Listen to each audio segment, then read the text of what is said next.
Tate here, and today we're going to discuss rules when you're buying a home. And before I get into it, I got to give a shout out to The Money Guy. I'm not sponsored by them, I haven't had any communication with them, but they're a channel on YouTube that has taught me a lot about money, and a lot of the house buying rules that I'm going to talk about today, I agree with them on. There are three main financial rules you want to follow when buying a home. The 3, 5, 25% rule. The first rule has to do with how much you're putting down on your home. At a bare minimum, you should put down 3%. And a lot of people strive for 20%. The reason some people strive for 20% is when you put 20% down on your home, you completely avoid something called PMI, private mortgage insurance. And what this is a monthly payment that you have to pay in addition to your mortgage to basically protect the lender that gave you the loan for your home.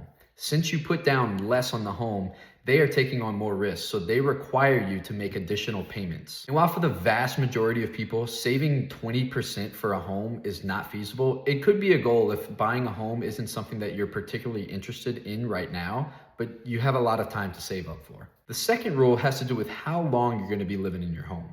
You want to be living in your home at least 5 years for it to make financial sense. When you buy a home, there's a lot of transactional fees that you have to pay. And if you're moving every year, you're eventually going to be down on a home. You couple that with pop-up repairs that may need to come, natural disasters that wreck your home, and it could really add up and leave you underwater in a home. So when you're home buying, you want to make sure you're in it for the long haul. For example, my wife and I, we are in our late 20s and we have just never bought a home yet because my job requires us to move about every 2 years. So it wouldn't make sense for us to buy a home just yet. The last rule I want to talk about is the 25% rule. And this rule says that your total payment toward your home every single month should not exceed 25% of your gross income.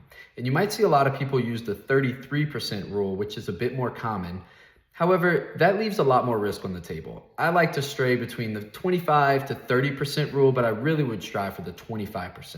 One nice tool in the Finance Facilitator, which you can find in our bio, is we have a mortgage amortization schedule, which allows you to put in all of the details for your home buying experience, and it will even give you a suggested monthly gross income amount. Planning this ahead of time can be very beneficial to help you stay within your means when buying a home.